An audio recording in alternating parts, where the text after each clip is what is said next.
औज़ु बिल्लाहि मिनश्शैतानिर्रजीम बिस्मिल्लाहिर्रहमानिर्रहीम। मेरे महबूब और मोहतरम मुखातबीन, नाज़रीन और सामीन और मोमिनीन, हमारी गुफ्तगू मारिफ़ नहजुल बलागा या नहजुल बलागा तारुफ़ उन्वान के तहत चल रही थी, जो इस वक्त इस दर्स में चौथे मरहले में वारिद हो रही है। तसलसल से गुफ्तगू है जो आपके सामने पेश की जा रही है, और इसमें मैंने नहजुल बलागा को जमा करने वाले सैयद रज़ी का तारुफ़ पेश किया और शरह नहजुल बलागा के बारे में कुछ गुफ्तगू की। नहजुल बलागा का इजमाली तारुफ़ और उलमा के नुक़्ता निगाह से नहजुल बलागा की अहमियत, ये तमाम चीज़ें बयान की और उन ख़ुतबों को ज़िक्र किया कि जो ख़ुतबात मुअज़्ज़ज़ा के उन्वान से शुमार किए जा सकते हैं, जो मुस्तदरकात नहजुल बलागा में ख़ुतबा बिलालिफ़ और ख़ुतबा ग़ैर मुंतक़ा मौलाए कायनात के मौजूद हैं। आज मुझे जिस गुफ्तगू को समेटना है और जगह देना है अपनी आज की तकरीर में, अपने लेक्चर में, वो नहजुल बलागा के मैटर से रिलेटेड है, मुहतवा से रिलेटेड है। नहजुल बलागा का मज़मून, मैं मज़मून पे आ गया हूँ और मज़मून में वारिद होने के बाद काफ़ी तफसीली गुफ्तगू की ज़रूरत है, लेकिन मैं एक हल्का सा खाका सिर्फ पेश कर रहा हूँ ताकि जिन लोगों को शौक़ पैदा हो वो लोग तफसीली मुताले के लिए ख़ुद नहजुल बलागा में रुजू करें, उसका मुताला करें और मज़ीद इस समंदर इल्म मारिफ़ में ग़ोताज़नी की कोशिश करें। जहाँ तक मौज़ूआत की गुफ्तगू है, नहजुल बलागा के मौज़ूआत को उसकी मुख्तलिफ़ तक़सीम बंदी की गई है, लेकिन सबसे मशहूर जो तक़सीम बंदी है उसकी मौज़ूआत के एतबार से वो लबीब बैज़ून नामी मुहक़्क़िक़ के ज़रिए अंजाम पाई है। इन्होंने कुल मिलाकर के लबीब बैज़ून ने सनीफ़ नहजुल बलागा में 9 अबवाब बयान किए हैं, जिसमें 46 फ़सलें हैं और 46 फ़सूल में 376 मौज़ूआत को उन्होंने पेश किया है। अलबत्ता बाज़ मुहक़्क़िक़ीन ने इसमें 604 मौज़ूआत भी बयान किए हैं, लेकिन सबसे ज़्यादा जो है वो इनकी तक़सीम बंदी फ़ेमस है और मशहूर है, जिसमें 376 मौज़ूआत बयान किए गए हैं। तौहीद है और दुनिया है, ज़मीन की खिलकत है, आसमान है, माद है, क़यामत है, अखलाक है, अक़ायद है, तक़वा है, ईमानदारी है, कुरान है, नमाज है, रोज़ा है, इस तरह के बहुत से मौज़ूआत जिसको इल्मी मौज़ूआत हैं, समाजी मौज़ूआत हैं, कुल मिलाकर के 376 मौज़ूआत पर मुश्तमिल करके इसके मुहतवा को लबीब बैज़ून ने सनीफ़ नहजुल बलागा में पेश किया है। और वैसे देखा जाए तो नहजुल बलागा बिल्कुल कुरान के तरीके से एक किताब है जो पराकंदा मौज़ूआत का मजमुआ है। अगर आप कुरान को देखेंगे तो कहीं पर अखलाक की बहस हो रही है, उसकी फ़ौरन बाद अगली आयत में अहकाम की गुफ्तगू हो जाती है। अहकाम की गुफ्तगू होते होते अंबिया का क़स्सा शुरू हो जाता है। आदम का ज़िक्र होते होते मसलन जनाब ईसा का ज़िक्र आ जाएगा। जनाब ईसा के ज़िक्र से पीछे चले जाइए, गुज़िश्ता नबियों का तज़किरा हो जाएगा। एक पराकंदा किताब है, मगर उस पराकंदगी के बावजूद एक ऐसा नज़्म इस किताब में पाया जाता है कि जो कुरान को मोजज़नुमा किताब बना करके पेश करता है। इसी तरीके से नहज बलागा भी उस मज़हर रब्बानी का जुमला है, मज़हर रब्बानी का कलाम है।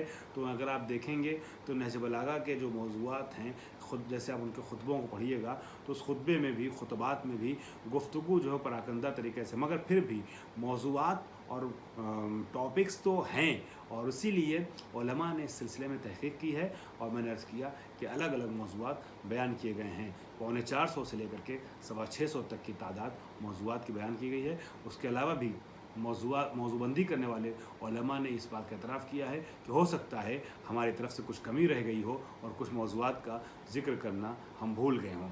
बहरहाल उन मौज़ूआत में मैं जिन मौज़ूआत की तरफ इशारा करना चाहूँगा आज गुफ्तगू में, उसूल दीन और फ़ुरूअ दीन अहम तरीन मौज़ूआत इस्लामी में से हैं। और ज़ाहिर सी बात है ये गुफ्तगू जो अभी हमारी चल रही है ये माह मुबारक रमज़ान में चल रही है, तो रमज़ान से मुताल्लिक़ कुछ मौज़ूआत हैं उनके ऊपर गुफ्तगू हो सकती है। बिलख़ुसूस कुरान और रोज़े के सिलसिले में एक मुख्तसर गुफ्तगू मौलाए कायनात के नुक़्ते निगाह से आपके हवाले इशारतन सिर्फ़ की जाएगी अगर वक्त रहा तो। सबसे पहले मैं उसूल दीन के हवाले से आता हूँ। उसूल दीन में अगर आप देखेंगे तो खालिक कायनात की मारिफत को बड़े अच्छे अंदाज से पेश करने की और मारिफत कराने की मौलाए कायनात ने कोशिश की है। और मौलाए कायनात ने मारिफ रब्बानी को बहुत उम्दा तरीके से अपने खुतबे में बयान किया है और जगह जगह परवरदिगार आलम का तस्करा किया, तौहीद के तमाम शोबों को, चाहे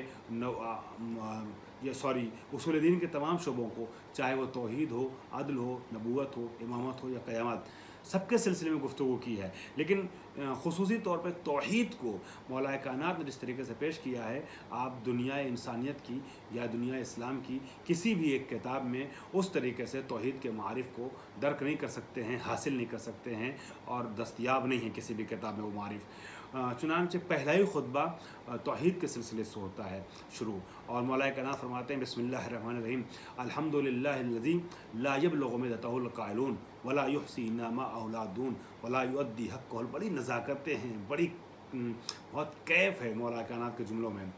ला यबलुगु मिदतहुल क़ाइलून वला युहसी नमा औलादून वला युअद्दी हक़्क़हुल मुजतहिदून अल्लज़ी ला युद्रिकुहु बुअदुल हिमम वला यनालुहु गौसुल फितन अल्लज़ी लैसा लिसिफ़तिही हद्दुम महदूद वला नअतुम मौजूद वला वक़्तुम मअदूद वला अजलुम ममदूद अल्लज़ी फ़तरल ख़लाइक़ बिक़ुदरतिही व नशरर रियाहा बिरहमतिही व ख़लक़ल इंसाना बिलुत्फ़िही वत्तदा बिस्सुख़ूरि मैदान अर्दिही।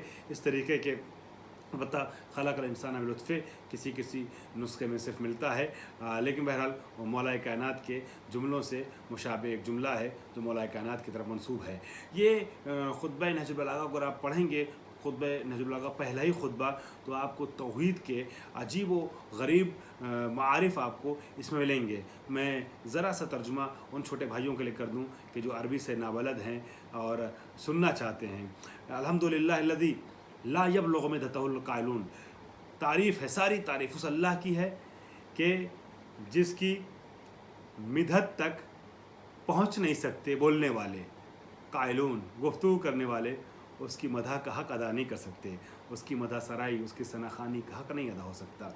वला युहसी नमा औलादून, और उसकी नेमतों को वो लोग शुमार नहीं कर सकते जो शुमार करने में महारत रखते हैं, जो गिनने वाले हैं, जो काउंट करने वाले हैं। वो अगर चाहें तो शुमार करने की कोशिश करने वाले अल्लाह की नेमतों का एहसान नहीं कर सकते हैं। इतनी नेमतें हैं।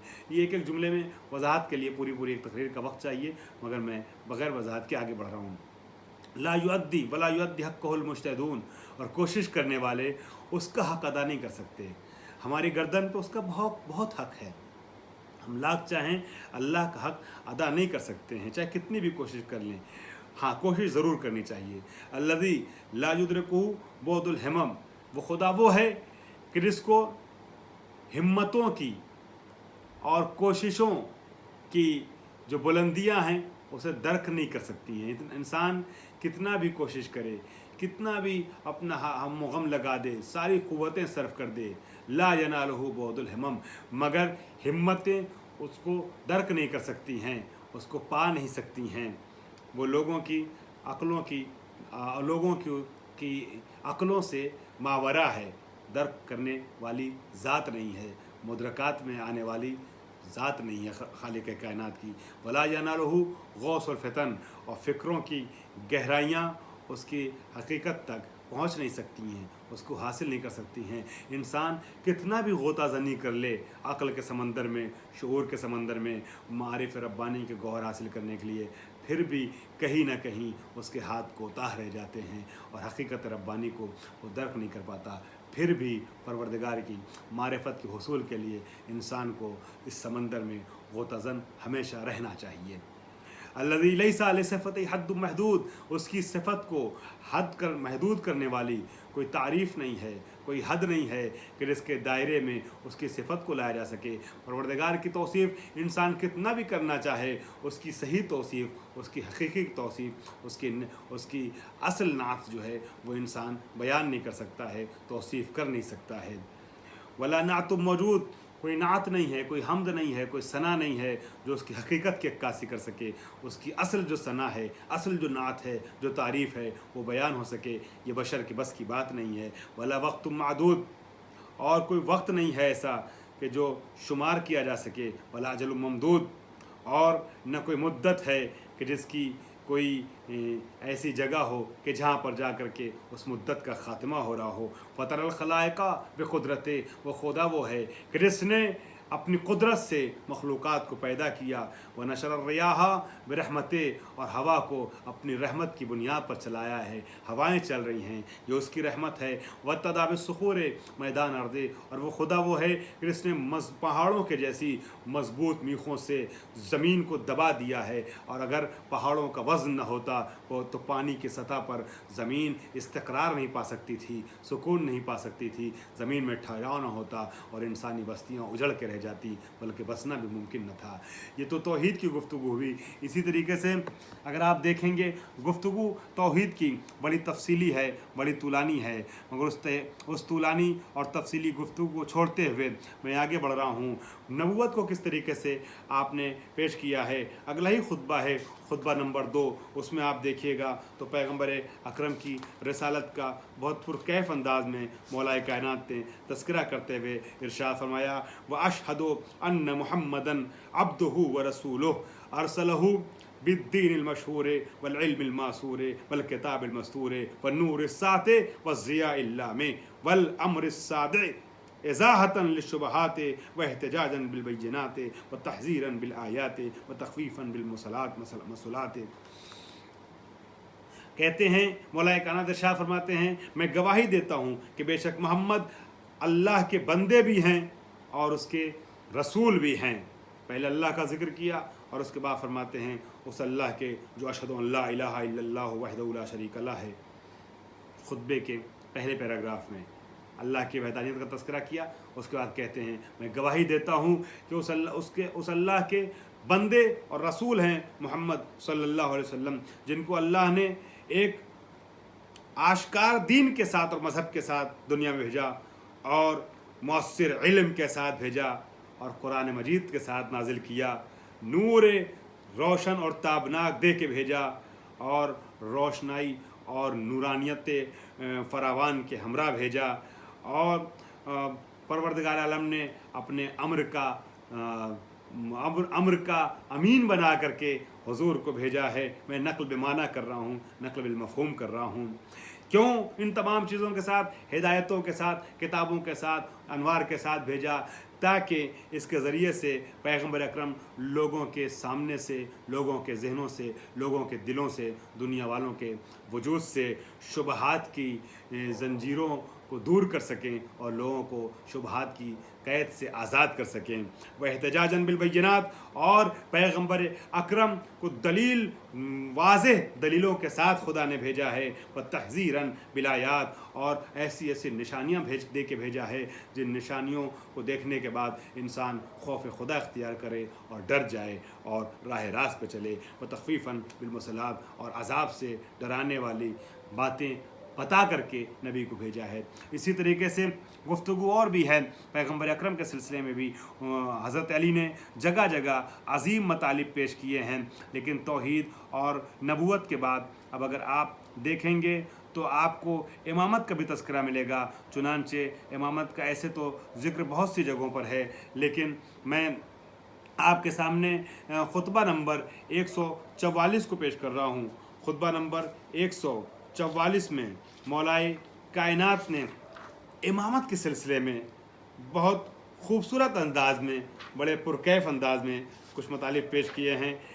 دل تو چاہ رہا ہے کہ اس خطبے کے تمام مطالب کو آپ کے سامنے پیش کر دیا جائے، لیکن میں صرف خلاصہ پیش کرنے کے ارادے سے آپ کے سامنے اس وقت حاضر ہوں، لہٰذا صرف چند جملے عرض کر رہا ہوں۔ مولا فرماتے ہیں ان الائمۃ من قریش غرسوا، اپنا ذکر کرنے کے بعد اپنا ذکر کرتے کرتے فرماتے ہیں ان الائمۃ من قریش غرسوا فی بھاز البطن من ہاشم لا تصلح علی سواہم ولا تصلح الولاۃ من غیرہم، کہ اللہ نے امامت بنی ہاشم میں رکھی ہے، قرار دی ہے۔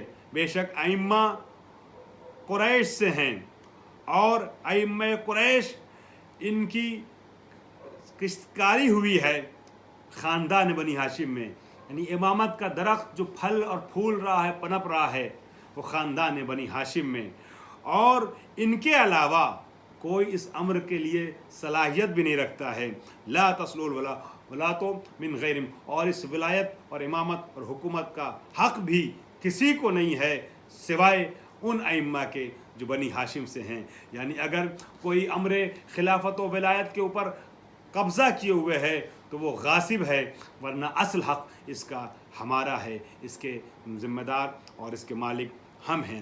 اسی طریقے سے مولا کائنات عدالت کے تصور کو اپنی کتاب یا اپنے کلام کے میں نہج البلاغہ، جو ہم مولا کائنات کتاب کے عنوان سے تعبیر کر رہے ہیں چونکہ مولا کائنات کے اقوال کا مجموعہ ہے، اگرچہ جمع سید رضی نے کیا ہے اس کو، تو مولا کائنات نہج البلاغہ میں جگہ جگہ عدالت ربانی کا ذکر کرتے ہوئے پروردگار عالم کی عدالت سے لوگوں کو روبرو کرتے ہیں اور اس سلسلے میں لوگوں کو متوجہ کرتے ہیں.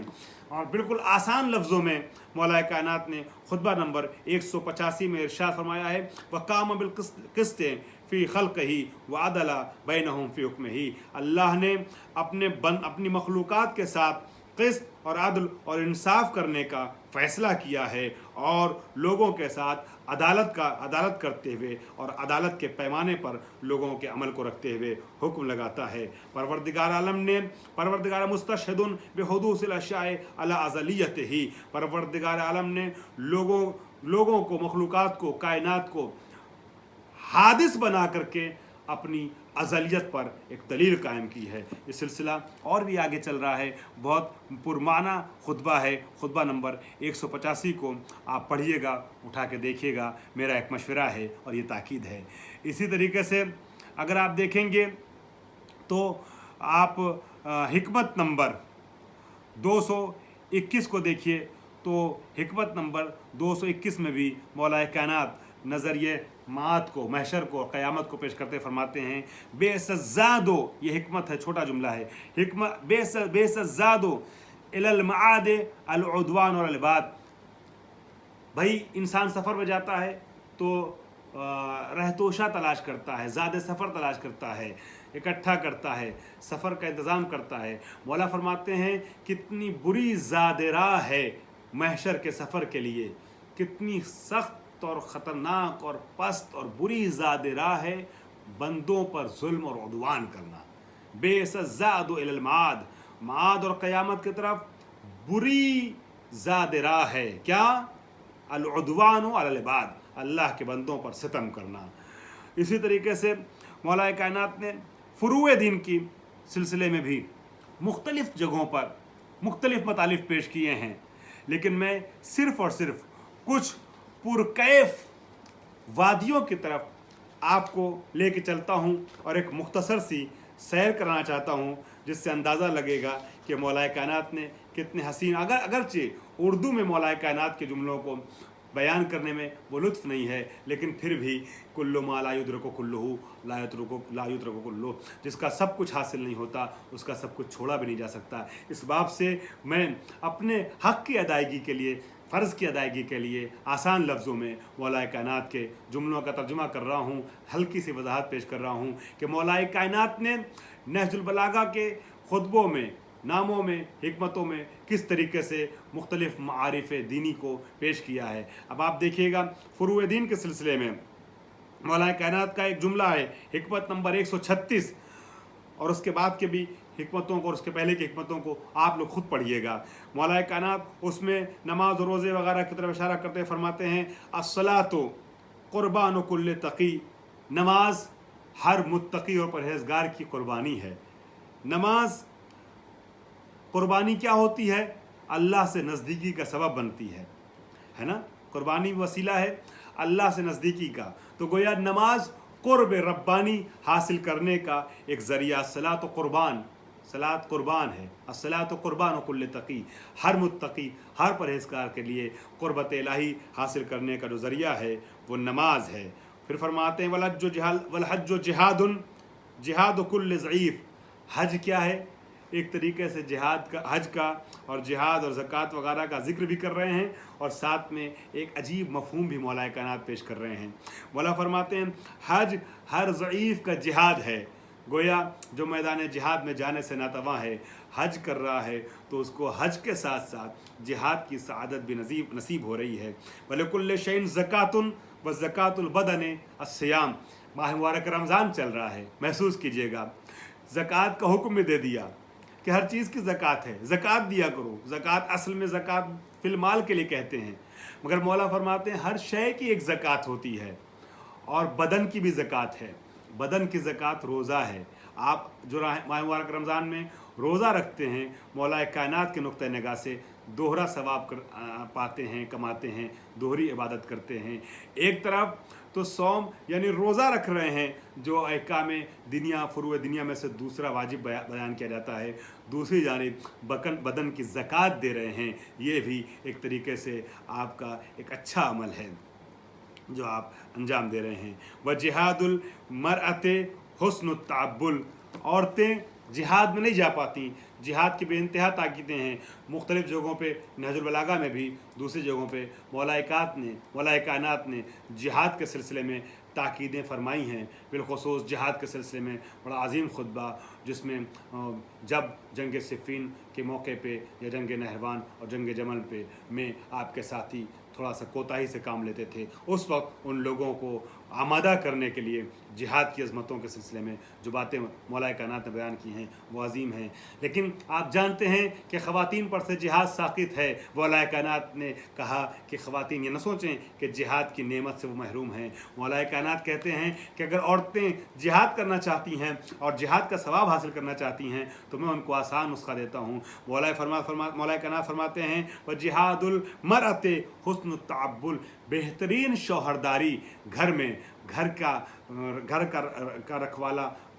रखवाला बन जाना या घर की रखवाली करना, शौहर के साथ बेहतरीन सलूक से पेश आना, शौहर के साथ मोहब्बत से पेश आना, तबाउल कहते हैं शौहरदारी को। बेहतरीन शौहरदारी करना ये औरतों के लिए जिहाद है।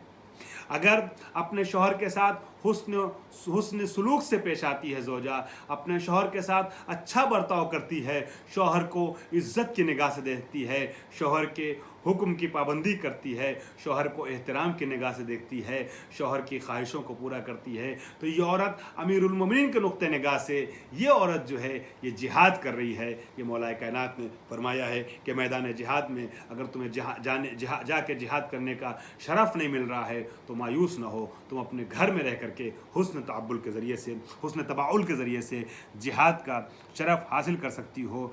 मौला कायनात ने और भी चीज़ों की तरफ फ़ुरूए दीन में से अमर बिल मारूफ और नही मुनकर वगैरह के लिए और दूसरे उमूर के लिए ताकीदात फरमाई हैं। आप लोग मज़ीद मुताला कीजिए, मगर मैं इस मरहले में रुक करके सिर्फ़ और सिर्फ तवल्ला और तबर्रा के उन्वान से मौला कायनात ने फ़ुरूए दीन के जो 9वें और 10वें दो अहम सुतून हैं, फ़ुरूए दीन के दो सुतून जिनको 9वें और 10वें नंबर पर रखा जाता है, और उन दोनों सुतूनों पर अमल किए बगैर कोई अलवी नहीं हो सकता, कोई हुसैनी नहीं हो सकता, कोई वाकई मोहम्मदी नहीं हो सकता, कोई अहले बैत का और रसूलुल्लाह का चाहने वाला नहीं हो सकता। उसको तवल्ला कहते हैं और तबर्रा कहते हैं। दीन मुकम्मल नहीं हो सकता है, चूँकि दीन के सुतूनों में से तवल्ला और तबर्रा है अहले बैत की मोहब्बत जो है, विलायत अमीरुल मोमिनीन का एतराफ़ और उसकी अज़मत का एतराफ़, अली को खलीफ़े बिला फ़स्ल मानना, ये दीन के सुतूनों में से है। इन दोनों की तरफ मौला कायनात ने जिस खुतबे में बहुत सी जगहों पर इशारा किया है, जिस खुतबे में तफसील से इशारा किया है, उसको मैं आखिर में बयान करता हूँ। उसके पहले दो छोटे छोटे सवालों का जवाब दे दूँ कि मौला कायनात ने कुरान मजीद और रमज़ान के बारे में क्या फ़रमाया है, रोज़ों के बारे में क्या फ़रमाया है। कुरान मजीद के लिए बहुत सी बातें मौला कायनात की हैं, सिर्फ़ एक छोटी सी हदीस मैं आपके सामने पेश कर रहा हूँ। मौला कायनात इरशाद फरमाते हैं, खुतबा नंबर 3, मौला कायनात इरशाद फरमाते हैं हिकमत नंबर 313 में, वफ़िल कुरान नबओ मा क़ब्लकुम वफ़िल कुरान नबओ मा क़ब्लकुम व ख़बरो मा बादकुम व हुक्म मा बैनकुम।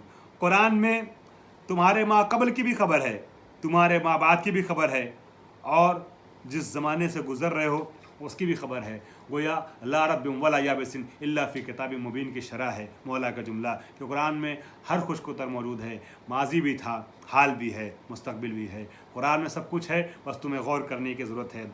और उसके बाद नहजुल बलागा में मौला कायनात अपनी हदीसों में रोज़े के सिलसिले में بہت سی باتیں بیان فرماتے ہیں، میں صرف دو چھوٹے چھوٹے جملے عرض کر رہا ہوں۔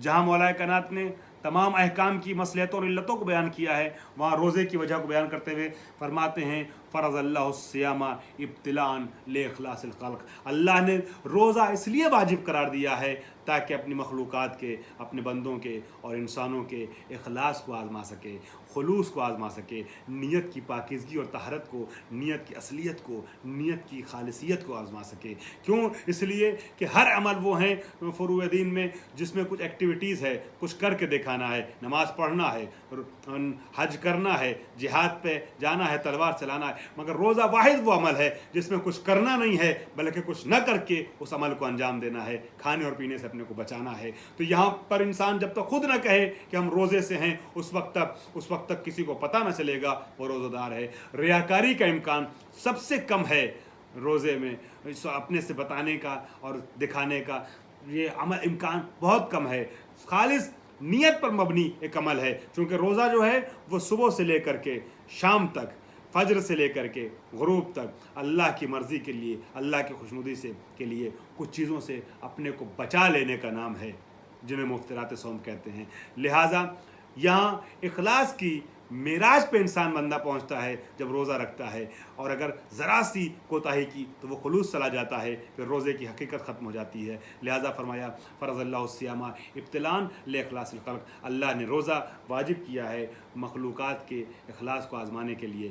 اسی طریقے سے مولا کائنات دوسری جگہ فرماتے ہیں فرض اللہ الصیام ابتلاء دعوت الصائم، روزہ دار کی اہمیت کو اور اس کی دعا کی اہمیت کو سمجھاتے ہوئے فرماتے ہیں دعوت الصائم عند افطارہ لا ترد، جب روزہ دار روزے کے وقت افطار کرتا ہے اور دعا کرتا ہے تو اس کی دعا واپس نہیں آتی ہے، مسترد نہیں ہوتی ہے، باب اجابت سے اس کی دعا ضرور ٹکراتی ہے۔ دعوت الصائم عند افطارہ لا ترد۔ لہٰذا میں ماہ مبارک رمضان کے موقع پر آپ سب کو یہ مشورہ دینا چاہوں گا، امیر المومنین سے منسوب تاریخیں بھی چل رہی ہیں، علی کے جملے پر عمل کرتے ہوئے روزہ خلوص سے رکھیے، خلوص سے روزہ رکھتے ہوئے افطار کے وقت اپنی دنیا اور آخرت کی اہم ترین حاجتوں کو علی کے خالق سے طلب کیجئے، علی کے رب سے طلب کیجئے، علی کے اللہ سے طلب کیجئے، جس کے بارے میں علی نے ہم کو بتایا کہ وہ ہمارا اللہ کیسا ہے، ہمارا خالق کیسا ہے، ہمارا رب کیسا ہے۔ یقین مانیے اگر روزے کی حالت میں خلوص سے آپ دعا کریں گے تو ممکن نہیں ہے کہ دعا قبول نہ ہو، مسترد ہو جائے۔ مجھے خطبہ شکیہ کے سلسلے میں کچھ عرض کرنا تھا، لیکن آج کی گفتگو تفصیلی ہو گئی ہے، اس سلسلے کو یہیں پہ روکتے ہوئے میں نے سوچا تھا اسی کلپ پر اور اسی درس پر اس معارف نہج البلاغہ کے سلسلے کو روک دوں گا، لیکن نہیں، 4 قسط بھی پنجتن پاک سے منسوب کرتے ہوئے 5ویں قسط انشاءاللہ اس سلسلے کی اگلے درس میں آپ کے حوالے کر رہا ہوں۔ واخر دعوانا الحمدللہ رب العالمین۔